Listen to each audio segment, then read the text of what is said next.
The first question we have this evening then is from Mark Robinson from Oswick. Is Mark here? Hi. Mark, would you like to put your question? Thank you. I'm generally a Lib Dem voter, but I'm worried, Andrew, about the policy of revoking Article 50. I think we should respect each other in the debate, and that's not doing that. So I'd like you to explain that, please. And I'd like to ask the other candidates how you would vote on Brexit in Parliament. Thank you. So, Andrew, do you want to respond? Yes, of course. Well, it's an issue that is not the first time somebody's asked me this, you'll understand, Mark.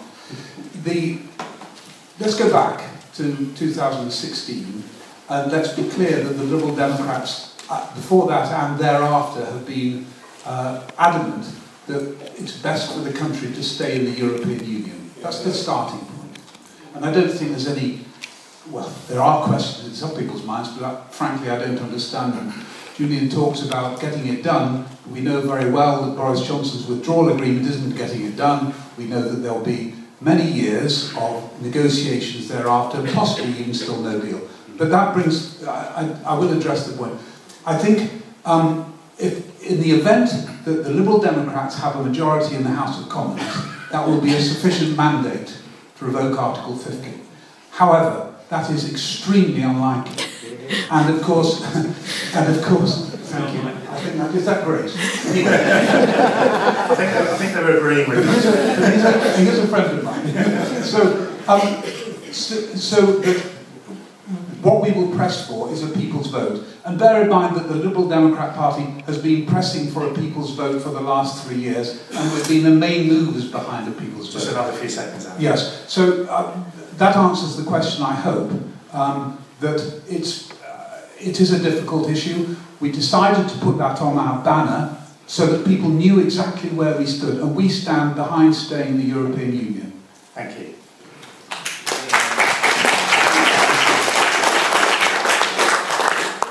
I think it's fair to say... Can you hear me? Okay. Yes. Well, you all know Labour's position, and we think it's... you all do, come on. We're bringing it back to the people. We're giving you a choice, a fair deal that protects workers' rights, protects our communities, and protects everything else that this government will take away. And we saw today that the lies that have come out from Boris Johnson in regards to selling off the NHS. As I said earlier, how dare you? How dare you do that to our NHS? But for us, we're going to go, within 3 months, if we're elected into government, we'll go back and get a better deal from the EU. And then within 6 months, bring that back to the people to either remain or take a better deal. And we feel that's the right way of doing this. It's unfair, unlike the Liberal Democrats who are not listening to that 17.4 million people that voted to leave. It's unfair that you ostracise them from society. We're bringing it back. We're bringing a clear choice. Either we get a better deal to leave that we deserve. So Brian, unlike your leader, can you tell us which way you would vote? I've been transparent. If you look at social media, right at the start of the referendum, I voted to remain. And I still stick by that. But when it comes to the decision, we will let democracy work and we'll let people decide. And then, importantly, we will implement it at the end. Thank you.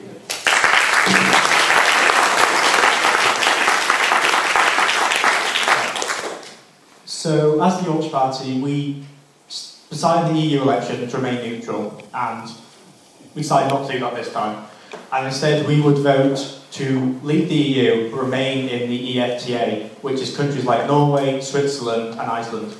And this is, we think, no matter what you do, it's going to be a compromise. You remain in the EU, and you compromise on your military, your fishing, agriculture, or you go full no deal and you don't have access to the market, and that's huge trade barriers. So we think the best compromise to do is to remain within the economic free trade area, while giving us some autonomy on certain issues such as fishing. It also means we can still trade in the EU and have nice working relations. Norway can do it, Switzerland can do it, Iceland can do it, so why can't we? And it also means that we can then trade with other nations and have free trade agreements with them. And I think that's a deal I would put through. But I would also support a deal that keeps us in the market is the best one, in my opinion. Thank you. I made the case earlier that we should, in my view, get this deal through. I obviously don't want to advocate for other positions, but I do want to make the case tonight that this is the only option other than a more definitive vote in the other direction. We're not going to renegotiate. Jeremy Corbyn's not going to renegotiate. Nobody's going to renegotiate. We've gone round in circles. The EU's fed up of us.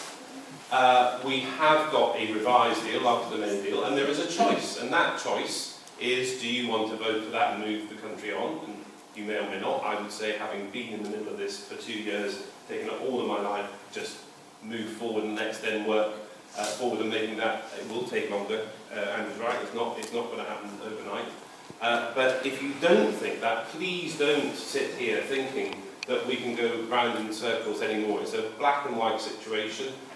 As Chief Whip, I looked at all of the options, I spoke to all of the parties in the Hung Parliament, and we have to move this on one way or the other. I would say please support a Conservative government, but please don't pretend we're going to have lots of options, either to renegotiate or to do a range of other things. If you don't want to vote for the deal, I think there's really only one other option. So Julian, just before you said, one of the questions that we had was from David Blackburn, and it was a follow-up to this really, which is, how can we believe that the Conservatives will get Brexit done when there's a trade deal to be renegotiated afterwards? So there's a question on how long that trade deal will take. So look, I think as I've said, it is complex, it's slow. We have, though, said that by December 2020 we will come out of the implementation period. What we found with the revised deal that Boris Johnson negotiated was that actually when the EU said they wouldn't shift and change, they did shift. We've developed a good relationship, which I've been very much involved with Dublin, and I think there are ways that we can move things forward. It might not all happen in one go. It is going to take time. I don't want to stand here and say it's not, but we have to, I think, in my view, get through stage one and then work through how we move on to stage two. I do not want a reduction in standards. I do not want chlorinated chicken coming in. I do not want any element of the NHS under threat, and we will make sure that that happens if we move things forward.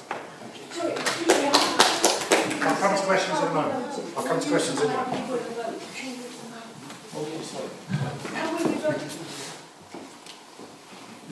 Sorry, we'll just let Andy speak and then I'll come back to questions.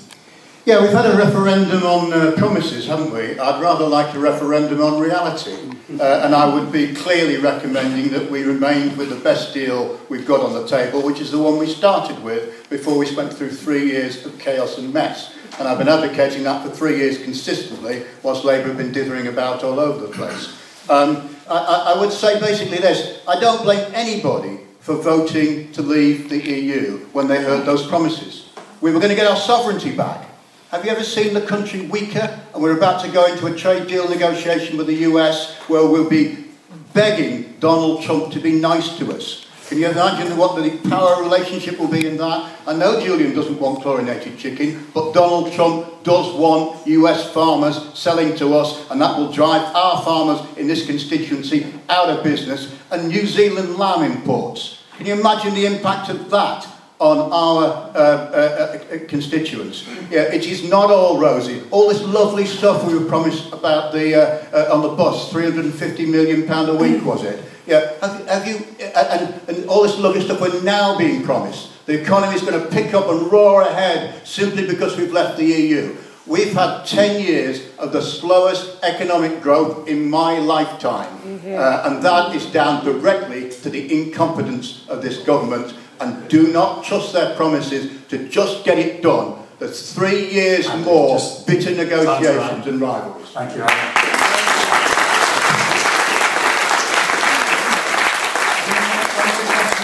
We'll take 1 or 2 questions from the floor. Does anybody want to ask a question? Did you have a question? I just wanted to ask which way Julian was going to vote on Brexit, because you didn't actually say. Well, I thought it was implicit in my I will vote for the deal. So I have voted for at each time I campaigned for Remain. I have then voted for each of the May deals. I've also been responsible for the first, third, and fifth largest parliamentary defeats in British history. And then I'll vote for this deal. Thank you. Thank you for that humility. That was great. Can we just come back for a moment to talk about the withdrawal agreement? Because Julian knows very well that the reason his previous deals didn't get through the House of Commons is because there were many Conservative MPs who were voting against it. And that's what defeated his deals and Theresa May's deals.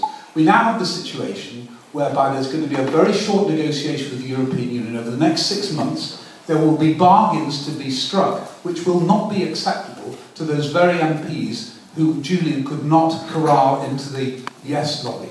So actually what's most likely to happen in the next 6 months is that we'll end up with a no deal, which will be disastrous, particularly for this area. Thank you.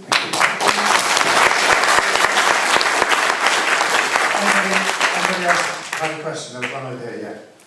Thank you. I heard the Green, Lib Dem and Labour candidates all start by saying they're going to listen to us, they're going to listen to their constituents. Well, this constituency voted majority leave, the country voted majority leave, I voted to leave. You're not listening to me.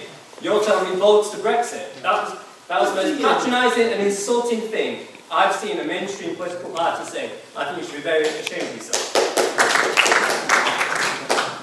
Any other questions? Yes, sir.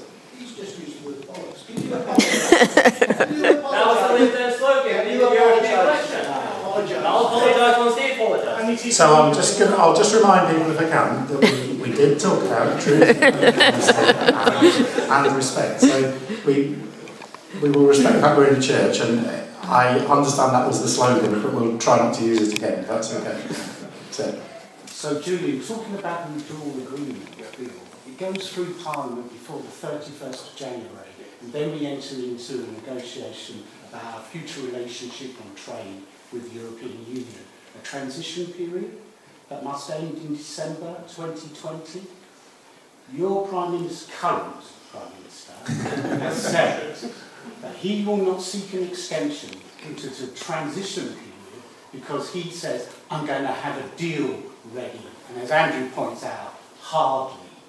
So are we saying, come December 2020, when we don't have a proper deal, a trade relationship with the European Union, we're going to drop out without a deal. No deal back on the table. Well, first of all, I mean, I've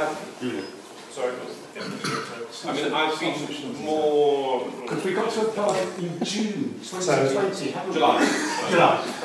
I think I've been, well, without doubt, the most vocal cabinet minister against no deal. There have been two motivations for that. My job as your MP, because rightly for the agricultural sector, for the businesses in Snago Industrial Park, they've got low margin, many of them, and don't want friction, or absolutely driven by that. And then obviously the Good Friday Agreement and my other responsibilities in Northern Ireland. In terms of the December 2020, you are right, Andrew's right, about time. But I think what the Prime Minister is trying to say there is we need to move forward. And the relationship that he has developed, we've developed with Dublin, with Brussels in these latter few months, I think does mean a lot can be done.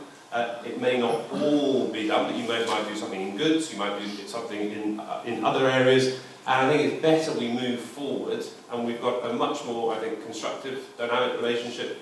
It's in the EU's interest, and I think we need to move forward. But we do need to move forward, debating many of the issues that we've discussed tonight on standards and the like. We're going to move